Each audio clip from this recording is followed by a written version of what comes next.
Hello everyone, so this is Ayush Sharma and welcome back to YouTube channel let's start compete. And जैसा कि आपने thumbnail पर देखा होगा कि जो CAAC है, जिसको केस 2023 मतलब जो case combined administrative service examination, जिन्होंने अपनी दो पोस्ट के लिए यहाँ पर वैकेंसी निकाली है, जो सेक्शन ऑफिसर और दूसरी assistant section officer. Section officer level 8 की पोस्ट है और असिस्टेंट सेक्शन ऑफिसर लेवल 7 की पोस्ट है। तो इसमें कितनी वैकेंसीज आई है टोटल? तो 444 वैकेंसी आई है, 444 वैकेंसीज आई है। ठीक है। अच्छा, ये किस डिपार्टमेंट के अंदर आता है, किस मिनिस्ट्री के अंदर आता है? तो ये ministry of science and technology के अंदर आता है, गवर्नमेंट ऑफ इंडिया के। सेंट्रल गवर्नमेंट की जॉब है इसमें ये। तो इसकी स्टार्टिंग डेट क्या है, मैं पूरा डिस्कस करने वाला हूं यहाँ पर कि सर इसका फॉर्म भरने की डेट क्या है, लास्ट डेट क्या है फॉर्म भरने की, कितनी फीस है, कितनी वैकेंसीज आई है, दोनों पोस्ट पर कितनी कितनी वैकेंसीज है, इसकी एलिजिबिलिटी क्या है, कौन कौन इस फॉर्म को भर सकते हैं, और इसमें कितनी स्टेज है, सिलेबस कितना है, कितना सिलेबस आएगा, कब तक ज्वाइनिंग हो जाएगी, कितनी सैलरी आएगी हमारी इन एंड, ये पूरी चीजें मैं डिस्कस करने वाला हूँ इस वीडियो में। तो यदि आप हमारे चैनल पर पहली बार आए हैं और इसी प्रकार के आप नोटिफिकेशन चाहते हैं कि आपको इन सब जॉब के बारे में पता लग जाए, तो हमारे चैनल को सब्सक्राइब जरूर करें और वीडियो अगर पसंद आता है तो लाइक जरूर करें। चलिए, तो हम देखते हैं यहाँ पर सबसे पहली बात तो ये जो केस 23 है, जिसको हम कंबाइंड एडमिनिस्ट्रेटिव सर्विस एग्जामिनेशन बोलते हैं, जिन्होंने 444 वैकेंसीज निकाली है, जिसमें जिसका जो फॉर्म भरने की डेट है वो टोटल 8 तारीख से आपके स्टार्ट हो गए फॉर्म भरना, मतलब फ्राइडे से आपके फॉर्म भराना शुरू हो गए। ये वीडियो मैं आज रिकॉर्ड कर रहा हूँ 10 तारीख को। इसकी जो लास्ट डेट है फॉर्म भरने की वो 12/1 है, मतलब 12/1/2024, 12 जनवरी तक आप इसका फॉर्म भर सकते हैं, फ्राइडे तक। और लास्ट डेट है जो ऑनलाइन फीस सबमिशन की, वो 14 तारीख है। उसके बाद आप tentative date of stage 1 examination, इसका पहला जो स्टेज का एग्जामिनेशन होगा वो फरवरी में होगा। आप देखिए, ज्यादा कोई समय नहीं है, फरवरी में इसका एग्जाम कंडक्ट होगा, मतलब 1 महीने का ही आपको समय दिया जा रहा है अप्रॉक्स। इसके बाद उसके बाद स्टेज 2 एग्जामिनेशन जो होगा वो आपका बताया जाएगा इसी वेबसाइट पर, CSIR की वेबसाइट पर। और आगे जो एडमिट कार्ड वगैरह आएंगे उस सबके बारे में भी आपको आगे बता दिया जाएगा। ठीक है। अब ध्यान से मेरी बात सुनने वाली बात ये है यहाँ पर कि सर ये जो वैकेंसी है ना ये उनके लिए ज्यादा इंपॉर्टेंट है जो CGL की तैयारी कर रहे हैं, CGL की तैयारी कर रहे हैं, या फिर जो IB की प्रिपरेशन कर रहे हैं। IB का एग्जाम आपको कंडक्ट पता है, मैंने होने ही वाला है जनवरी फरवरी में, तो उसके बारे में मैंने आपको बताया था। तो जो IB की कर रहे हैं और जो SSC CGL की तैयारी कर रहे हैं, उनके लिए ये वैकेंसी ज्यादा इंपॉर्टेंट है। क्यों? क्योंकि आप जब SSC CGL एग्जाम देते हैं तो वहां पर असिस्टेंट सेक्शन ऑफिसर की पोस्ट होती है, टॉप पोस्ट है जिसको बोला जाता है लेवल 7 की। लेकिन इसमें आप देखिए सेक्शन ऑफिसर की भी है, अगर आप उसमें असिस्टेंट सेक्शन ऑफिसर सिलेक्ट होते हैं तो लेवल 7 पर आप जाते हैं, और लेवल 7 कर लेवल 8 पर पहुंचने में आपको समय लग जाता है। लेकिन यहाँ पर यदि आप मेहनत कर लेते हैं ना, तो डायरेक्ट आप लेवल 8 की जॉब ले जाएंगे, जिसमें अच्छी खासी सैलरी आने वाली, 90,000 समथिंग इसमें सैलरी आपको मिलेगी। इन एंड सैलरी की बात कर रहा हूं मैं, 85 से 90,000 के समथिंग। तो ये सेक्शन ऑफिसर की पोस्ट उन लोगों के लिए इंपॉर्टेंट है जो SSC CGL को टारगेट करते हैं, जो डायरेक्ट एक बार में बड़ी पोस्ट पर पहुंचना चाहते हैं। तो यदि आप चाहते हैं कि आपका जो 5-6 साल है प्रमोशन का बच जाए और डायरेक्ट आप एक लेवल 8 की पोस्ट पर पहुंच जाएं, तो आपको इस एग्जाम को देना बहुत जरूरी है। अब इसमें कितनी क्या फीस है, मैं सभी चीजें डिस्कस कर लेता हूं, आप देखिए। ठीक है।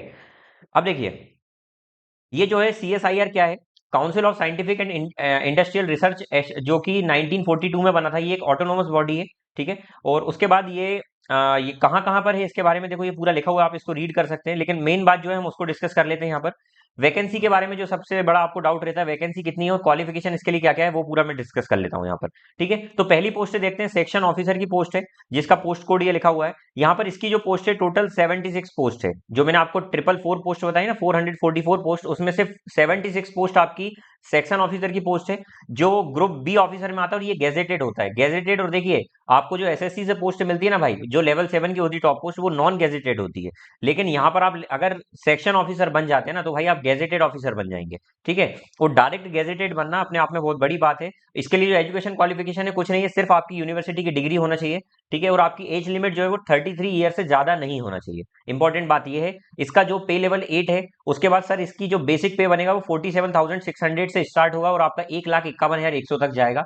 इसकी इन हैंड सैलरी आपको मैं बता दे रहा हूँ कि सर 85 से 90,000 के समथिंग बनेगी, और वो सिटी वाइज डिपेंड करेगी, XYZ सिटी में आपको कहाँ मिल रहा है उसके अकॉर्डिंग ये डिपेंड करेगा। ठीक है।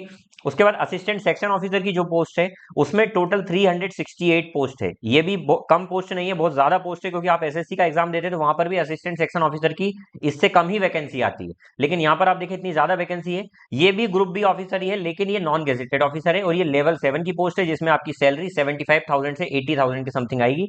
उसमें इसमें भी आपका जो एजुकेशन क्वालिफिकेशन है वो भी यूनिवर्सिटी की डिग्री मांगा है, और एज लिमिट जो है आपकी क्रॉस नहीं करना चाहिए 33 ईयर्स। ठीक है। चलिए अब आगे देखते हैं और क्या दिया है इसमें। वैकेंसी की डिटेल देख लेते हैं आप। सेक्शन ऑफिसर की देखिए यार टोटल दिया हुआ है जो 76 पोस्ट है, किस किस कैटेगरी में कितनी कितनी पोस्ट है। ठीक है, अब इसमें देखिए सेक्शन ऑफिसर एक जनरल कैटेगरी का होता है, एक एफ एंड ए होता है, एक एस एंड पी होता है। तो इसके अकॉर्डिंग ये डिस्ट्रीब्यूट किया गया है। और इसमें जनरल की जो टोटल पोस्ट है वो 37 पोस्ट है, ईडब्ल्यूएस कैटेगरी के लिए 6 पोस्ट है, ओबीसी के लिए 19 पोस्ट है, एसटी कैटेगरी के लिए 4 पोस्ट है, एससी के लिए 10 पोस्ट है टोटल। और टोटल इसी प्रकार से 76 पोस्ट हो रही है आपकी। उसके बाद आता है असिस्टेंट सेक्शन ऑफिसर, तो इसमें भी देखो डिस्ट्रीब्यूट किया गया है कि किस प्रकार से ये वैकेंसीज है। जनरल की टोटल 151 पोस्ट है, मतलब अप्रॉक्स हाफ पोस्ट इसमें जनरल की है, और बाकी कैटेगरी के लिए ये पोस्ट है। ठीक है, चलिए आगे देखते हैं। और इसमें आगे क्या दिया हुआ है और आगे देख लेते हैं, ये हमारे काम का नहीं है। एप्लीकेशन फीस देखिए, फीस कितनी है सर फॉर्म भरने की? तो फॉर्म भरने की जो यूआर वाले हैं या ओबीसी वाली या ईडब्ल्यूएस कैटेगरी, इन तीनों के लिए 500 रुपये फीस है। लेकिन अगर आप वुमेन है, कोई भी वुमेन कोई भी कैटेगरी की चल हो सकता है, मतलब आप यूआर की, अगर यूआर की लड़की है वो, या ओबीसी या ईडब्ल्यूएस, इनकी जो भी वुमेन है वो उनके लिए फ्री फीस है। एसटी एससी वालों के लिए भी ये फ्री है। ठीक है, निल है। आगे देखते हैं अपर एज लिमिट क्या है। देखिए शेड्यूल कास्ट के लिए 5 साल की अपर एज दी हुई है, आप 5 साल तक आगे आपका चल जाएगा, लेकिन आपका शेड्यूल कास्ट का सर्टिफिकेट होना चाहिए। ओबीसी वालों के लिए 3 साल है। ठीक है, पीडब्ल्यूबीडी के लिए 10 साल है। इसी प्रकार से आपको पूरा दिया हुआ है। ठीक है, अदर कैटेगरी के लिए कोई रिलैक्सेशन नहीं है। ठीक है, आगे देखते हैं। ये तो सभी उसमें सेम है।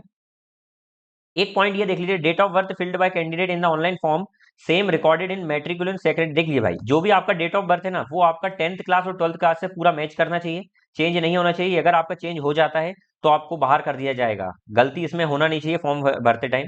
ठीक है, उसके बाद अब एग्जाम का शेड्यूल क्या, किस तरीके से एग्जाम होगा, क्या क्या सिलेबस है, ये पूरा बता देता हूँ। कितने नंबर का पेपर होगा, कितने स्टेज में होगा, ये सब जान लेते हैं हम।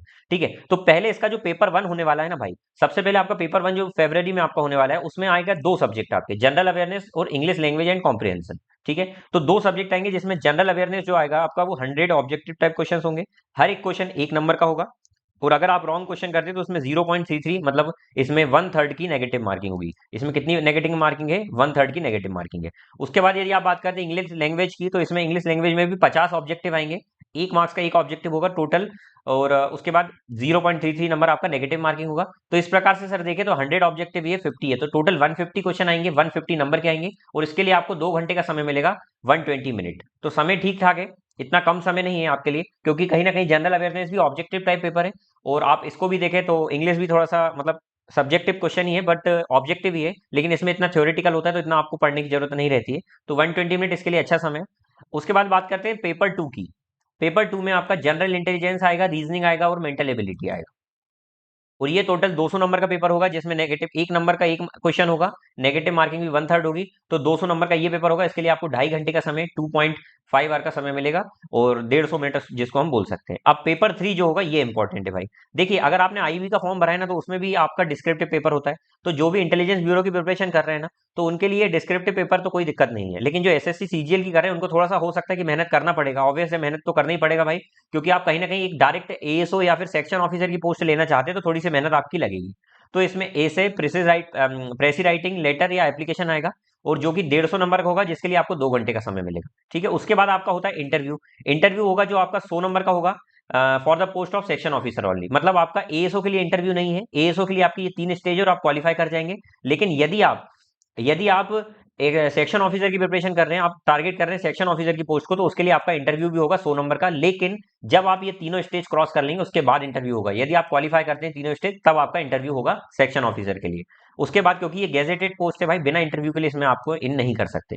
उसके बाद आता है sir CPT, computer proficiency test जो होगा वो 100 नंबर का होगा, लेकिन वो सिर्फ होगा असिस्टेंट सेक्शन ऑफिसर की पोस्ट के लिए। मतलब सर यदि आप सेक्शन ऑफिसर को टारगेट कर रहे हैं ना, तो उसके लिए आपका सिर्फ इंटरव्यू होगा। मतलब 3 स्टेज तो ये कॉमन है, उसके बाद आपका इंटरव्यू होगा। लेकिन यदि आप एएसओ की पोस्ट के लिए प्रिपरेशन कर रहे हैं, असिस्टेंट सेक्शन ऑफिसर के लिए, तो 3 स्टेज तो कॉमन है। उसके बाद आपका फोर्थ जो होगा वो सीपीटी होगा, कंप्यूटर प्रोफिशिएंसी टेस्ट। उसके बाद आप इन हो जाएंगे। ठीक है, तो देखो यहाँ पर लिखा भी हुआ है, paper 1 2 3 is compulsory and common for all post. ठीक है, उसके बाद बोला है all the papers will be bilingual, सभी पेपर बाइलिंगुअल होंगे, दोनों भाषा में आएंगे। लेकिन अगर बात करते हैं पेपर वन में आप देखिए जो इंग्लिश लैंग्वेज है ये हिंदी में नहीं आएगा भाई, क्योंकि इंग्लिश एज अ सब्जेक्ट ही आपका नॉलेज चेक किया जा रहा है ना। 50 क्वेश्चन आ रहे हैं, तो इसमें आपका इंग्लिश चेक किया जाएगा, तो इसमें ये आपका हिंदी में नहीं होगा। ठीक है, चलिए आगे देखते हैं क्या लिखा हुआ है। For the post of section officer candidate who secure minimum threshold marks in aggregate 350। देखो पेपर 1 पेपर 2 में जो आपका 350 नंबर का टोटल हो रहा है, आप जब इसको क्रॉस करेंगे ना, उसके बाद ही आपको बुलाया जाएगा अगली स्टेज पेपर 3 के लिए, डिस्क्रिप्टिव के लिए। ठीक है, उसके बाद आगे चलते हैं हम। ये सेक्शन ऑफिसर की बात चल रही है। अब जो बच्चे मिनिमम पेपर 1 पेपर 2 3 में अगर एग्जीक्यूट आउट ऑफ 500 में अगर वो क्रॉस कर लेते हैं, मतलब तीनों पेपर अगर निकाल लेते हैं, तो उसके बाद उनको इंटरव्यू के लिए बुलाया जाएगा। ठीक है। द टोटल मार्क्स ऑफ जो टोटल मार्क्स हैं आपके सेक्शन ऑफिसर के लिए, टोटल 600 नंबर का आपका पेपर होने वाला है। 600 नंबर का कैसा, पेपर 1 और पेपर 2 मिलाकर 350 का हो गया। पेपर 3 भी आपका 150 नंबर का, तो ये 500 नंबर हो गया, और 100 मार्क्स का आपका इंटरव्यू हो गया। इस प्रकार से आपका 600 नंबर का टोटल पेपर हो जाएगा। उसके बाद आपकी फाइनल सिलेक्ट या वेटिंग लिस्ट भी बनती है। इसमें इंपॉर्टेंट बात यह है कि जैसे एसएससी आपका वेटिंग लिस्ट नहीं देता है, लेकिन यहाँ पर इसमें वेटिंग लिस्ट रहेगी, तो आपका यदि सिलेक्शन नहीं होता तो बाद में भी आपका वेटिंग लिस्ट में नाम आ सकता है। ठीक है। उसके बाद आती है कि सर असिस्टेंट सेक्शन ऑफिसर में क्या क्या कंडीशन है। इसमें आपका ये रहेगा कि पेपर 1 पेपर 2 तो आपको 350 का निकालना ही पड़ेगा। उसके बाद आपको डिस्क्रिप्टिव के लिए बुलाया जाएगा, और सीपीटी के लिए बुलाया जाएगा। सीपीटी जो है वो सिर्फ क्वालिफाइंग नेचर का होगा, और जो भी आपका फाइनल मार्क्स बनेंगे ना, उसमें सीपीटी के नंबर ऐड नहीं किए जाएंगे। इंपॉर्टेंट बात है, सीपीटी के नंबर इसमें ऐड नहीं किए जाएंगे। इसका मतलब सर पेपर 1 से पेपर 3 तक जो आपका टोटल 500 नंबर का हो रहा था, बस वही ऐड किया जाएगा। तो आपका जो ये सिलेक्शन होगा एएसओ के लिए टोटल 500 नंबर में से होगा, बट एसओ के लिए, सेक्शन ऑफिसर के लिए ये 600 नंबर का होगा। ठीक है। द अब process is suggestive only, final decision hold paper 1 paper on the same day different days. देखिए इसमें बोला है paper 1 and paper 2 on the same day और different days when hold paper 3 CPT. खैर ये अपने काम की नहीं है चीजें, हमारे हाथ में अभी तो प्रिपरेशन करना। अब देखिए सिलेबस बता देता हूँ मैं, सिलेबस किस प्रकार से। जो पेपर 1 आपका होने वाला है, जो 2 घंटे में कंडक्ट होगा, जनरल अवेयरनेस और इंग्लिश आने वाली है, जिसमें 150 नंबर की। तो उसमें आपको जनरल अवेयरनेस में बताया क्या क्या आएगा। आपको हिस्ट्री ऑफ इंडिया आएगी और इंडियन नेशनल मूवमेंट आएगा। ठीक है। उसके बाद आता है कॉन्स्टिट्यूशन ऑफ इंडिया, पॉलिटी या गवर्नेंस, मतलब पॉलिटी आपसे पूछी जाएगी। उसका current event of national and international importance, भाई इसमें करंट अफेयर अच्छे लेवल का आएगा, क्योंकि ये पोस्ट सेक्शन ऑफिसर की पोस्ट है। ठीक है। उसके बाद और एएसओ की पोस्ट है। इंग्लिश लैंग्वेज में क्या क्या आएगा, कॉम्प्रिहेंशन आपका अच्छा होना चाहिए। ठीक है। तो आपको द हिंदू रीड करना ही चाहिए भाई, है ना, जितना ज्यादा हो आपको आर्टिकल को रीड करना चाहिए, वहीं से आपकी कॉम्प्रिहेंशन एबिलिटी डेवलप होगी। उसका डू एज डायरेक्ट, मतलब इनडायरेक्ट और डायरेक्ट अपन ने पढ़ा है बचपन में। एक्टिव पैसिव वॉइस वो आएंगे आपके। और प्रपोजिशन आएगा, फिल इन द ब्लैंक्स आएंगे, सिनोनिम्स एंटोनिम्स आएगा, और सेंटेंस करेक्शन आएंगे, और पंक्चुएशन, इडियम एंड फ्रेजेस आएगा। तो ये सभी वही कॉमन सिलेबस है जो आपका आईबी और एसएससी में है। ठीक है। उसके बाद बात करते हैं पेपर 2 में क्या होगा। पेपर 2 में आपका जनरल इंटेलिजेंस आएगा, रीजनिंग आएगा, और मेंटल एबिलिटी आएगी। तो जनरल इंटेलिजेंस और मेंटल एबिलिटी जो इसमें टोटल 25 क्वेश्चन आएंगे। अरिथमेटिक के, मतलब मैथ्स के टोटल 25 क्वेश्चन आने वाले हैं आपके। तो जो आप सीजीएल की कर रहे हैं ना, उससे ये कवर हो जाएगा। जनरल साइंस के 25 क्वेश्चन आने वाले हैं इसमें। इकोनॉमी से भी क्वेश्चन आने वाले, इन्वायरमेंटल इकोलॉजी, बायोडाइवर्सिटी और क्लाइमेट चेंज से भी रिलेटेड 25 क्वेश्चन आने वाले। एथिक्स इंटीग्रिटी से जो आपके क्वेश्चन आएंगे वो 25 क्वेश्चन आएंगे। Decision making and problem solving के भी 25 क्वेश्चन आएंगे। नेशनल ज्योग्राफी से टोटल 25 क्वेश्चन आएंगे, और प्रिंसिपल एंड प्रैक्टिस मैनेजमेंट के भी 25 क्वेश्चन आएंगे। तो भाई सिलेबस थोड़ा सा डीप है, तो इसको ध्यान से देखकर भरिएगा फॉर्म को। अच्छी प्रिपरेशन है, उसके बाद फॉर्म भरें आप लोग। ठीक है। उसके बाद पेपर 3 जो आपका डिस्क्रिप्टिव होगा वो इंग्लिश या हिंदी दोनों भाषा में हो सकता है, जो भी आप प्रेफर करेंगे। ऐसे जो आएंगे 2 क्वेश्चन ऐसे के आएंगे जो 100 नंबर के होंगे आपके। एक क्वेश्चन प्रेसी राइटिंग आएगा जो 30 नंबर का होगा आपका, और लेटर और एप्लीकेशन भी एक आएगा आपका, एक क्वेश्चन जो 20 नंबर का होगा। इस प्रकार से ये टोटल 150 नंबर का आपका डिस्क्रिप्टिव पेपर होगा। ठीक है। आई होप आपको ये बात समझ में आ गई होगी। अब आगे देखते हैं। ठीक है, ये कोई मतलब नहीं है हमारा। देखिए अगर आपको कोई लगता है क्वेश्चन, आपके एग्जाम के बाद, एग्जाम देने के बाद यदि आपको लगता है कोई क्वेश्चन गलत है, या आपका कुछ रॉन्ग आंसर है, या कुछ भी गलत होता है, तो आप उसके लिए 100 पर क्वेश्चन के अकॉर्डिंग आप रिप्रेजेंटेशन लगा सकते हैं। ठीक है। तो ये सबको पता होगा। सेक्शन ऑफिसर के लिए क्या क्या बोला ये सब मैंने बता दिया आपको। प्रेफरेंस किस तरीके, क्या क्या होना चाहिए, डेट ऑफ बर्थ। देखिए यहाँ पर बोला गया है कि order of preference, section officer के लिए प्रेफरेंस किसको दिया जाएगा वो देखिए। Candidate with higher marks in their paper, सबसे पहले जिसके ज्यादा नंबर है उसको प्रेफर किया जाएगा। लेकिन अगर ऐसा होता है कि भाई कुछ कैंडिडेट ऐसे होते हैं जिनके बिल्कुल सेम नंबर है, तो उसमें lesser negative marks if possible of the paper. जिसके नेगेटिव मार्क कम होंगे ना, जिसकी नेगेटिव, जिसने गलत क्वेश्चन कम करेंगे, मतलब एफिशिएंसी भी यहाँ पर आपकी मैटर करती है। उसके बाद ओल्डर जो कैंडिडेट होगा, मतलब जो ज्यादा बड़ा होगा ना, जो एज में ज्यादा बड़ा होगा, उसको प्रायोरिटी यहाँ पर दी जाएगी। ठीक है। उसके बाद बोला candidate according essential degree earlier placed higher, जिसके पास एसेंशियल डिग्री होगी ना, जरूरी जो डिग्री लग रही है वो होगी, तो उसको भी हायर प्लेस पर रखा जाएगा। Alphabetical order in which first name of the candidate appear, भैया देखिए अल्फाबेटिकल ऑर्डर भी इसमें प्रेफरेंस रहेगा। ठीक है। और सेम इसमें भी रहेगा, इसमें भी सेम जो मैंने इसमें बताया सेम इसमें भी रहेगा। ठीक है। सेक्शन ऑफिसर में, असिस्टेंट सेक्शन ऑफिसर में। ठीक है। अब देख लेते हैं यहाँ पर क्या दिया हुआ है। एग्जामिनेशन सिटीज क्या क्या हो सकती है, तो ये आपको दिया हुआ है पेपर 1 की, अहमदाबाद, बेंगलुरु और भोपाल, इस तरीके से चंडीगढ़, धनबाद, दिल्ली, इस तरीके से ये पूरी आप रीड कर सकते हैं, आपके सिटी में आते हैं। स्टेज 2 के लिए जो आपका पेपर होगा, उसकी सिटी आपको देखिए, पेपर 1 और पेपर 2 की सिटी तो आपको ये मिल गई, ये पेपर 1 पेपर 2 हो गया। उसके बाद पेपर 3 के लिए जो आपकी स्टेज होने वाली है ना, वो यहाँ पर आपको इन सिटीज में मिलेगा। आप देख लीजिए सिर्फ 10 ही सेंटर हैं, इसी में आपको एग्जाम के लिए सिटीज मिलेगी, ठीक है। उसके बाद टर्म्स एंड कंडीशंस क्या क्या है आप इसको रीड कर लीजिएगा, ये इतना कोई इंपॉर्टेंट नहीं है। उसके बाद मैं आपको और आगे बता देता हूँ, फॉर्म का मैंने सब कुछ बता दिया है, लास्ट डेट बता दी है, और खैर ये सब हो गया हमारा, ये भी बता दिया है, एग्जामिनेशन सेंटर के बारे में हमने बता ही दिया है, ठीक है। और और वैसे कुछ बच नहीं रहा है इसमें। मैं आपको थोड़ा सा फोटो का देख लेता हूँ कि आप फोटो का थोड़ा सा ध्यान रखें, और अप्लाई कैसे करना है उसका ध्यान रखें, ठीक है। रजिस्ट्रेशन होगा आपका, देखिए आपकी जो फोटोग्राफ होना चाहिए वो 50 KB से कम की होना चाहिए, ठीक है। आपका जो सिग्नेचर होना चाहिए वो ब्लैक इंक में होना चाहिए, प्लेन व्हाइट पेपर पर, जो कि आपका 50 KB से कम होना चाहिए, ठीक है। और कैपिटल लेटर में आप ना लिखें, ठीक है। और क्या बोला है, ठीक है, ये तो हो गया। उसके बाद valid email ID and mobile number, email ID और मोबाइल नंबर आप वैलिड देना है आपको वहां पर, ठीक है, जिनमें कोई प्रॉब्लम ना आए। अब इसके बाद मैं आपको फीस का मैंने बता ही दिया कि कितनी फीस है आपकी इसकी, ठीक है। अब देखिए भैया, कैटेगरी वाले देख लेंगे किस तरीके से उनका होगा, मैं बता देता हूँ, ये डिटेल में आपका सिलेबस दिया, आप इसको रीड कर सकते हैं। ये नोटिफिकेशन मैं आपके अपने टेलीग्राम चैनल पर डाल दूंगा, मैं लिंक डिस्क्रिप्शन में दे रहा हूँ डाउट ग्रुप का, आप वहां जाकर इसका जो नोटिफिकेशन है मैं पूरा वहां पर अपलोड कर दूंगा, आप जाकर देख सकते हैं वहां से, ठीक है। अब देखिए ये प्रोफॉर्मा है SC ST कैटेगरी के लिए, तो भैया आपका जो भी SC ST का सर्टिफिकेट है वो इसी फॉर्मेट में होना चाहिए। ST SC वालों के लिए वैसे इतनी कोई प्रॉब्लम है नहीं, क्योंकि वो इस फॉर्मेट में होता है और डेट का कोई इशू है नहीं, लेकिन क्रूशियल डेट के पहले का होना चाहिए। उसके बाद देखिएगा आगे, उसके बाद यहाँ पर OBC वाले जो हैं वो जरा ध्यान से देखें भाई, इस फॉर्म में इस प्रकार से ही आपका होना चाहिए, ठीक है। और उसके बाद EWS वाले भी जरा ध्यान से देखें, ये आपका फॉर्म है EWS वालों का, ठीक है।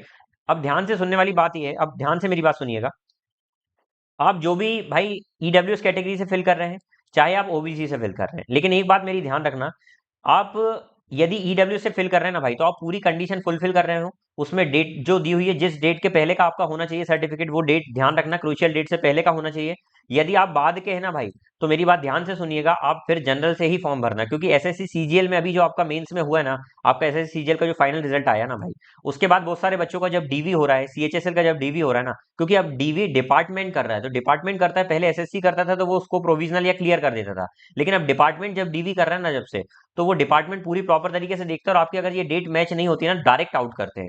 पहले क्या था कि SSC जब DV लेता था ना, तो आप यदि आपका कोई हो सकता है कि आप मान लो EWS आपका वैलिड नहीं है ना, तो आप UR से काउंट कर लिए जाते थे, जनरल से आपका सिलेक्शन होता था। लेकिन अब क्या हो रहा है, यदि आपको आप डिपार्टमेंट में पहुंच गए फाइनल सिलेक्शन लेकर, और वहां पर यदि आपका डॉक्यूमेंट सही नहीं है, तो आपको डायरेक्ट आउट किया जाएगा, इसमें कोई भी आपके लिए पॉसिबिलिटी नहीं है कि आप जनरल से आ जाएंगे या OBC से आ जाएंगे, ठीक है। तो आप ये फॉर्म देखकर भरें, यदि आपके पास सही फॉर्म नहीं है, सही डेट तक नहीं बन पा रहे हैं, तो बिल्कुल भी आपको चिंता करने की जरूरत नहीं है, आप जनरल से फॉर्म भरिए, थोड़ी सी मेहनत करना पड़ेगा, ज्यादा फर्क होता नहीं है। आप जनरल से फॉर्म भरिए और उसके अकॉर्डिंग आपका सिलेक्शन लीजिए, ठीक है। तो आई होप आपको ये पूरी बातें समझ में आ गई होगी भाई लोग, ठीक है।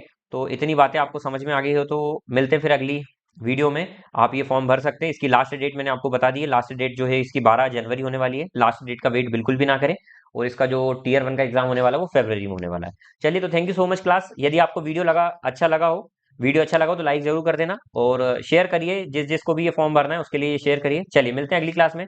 Thank you so much class.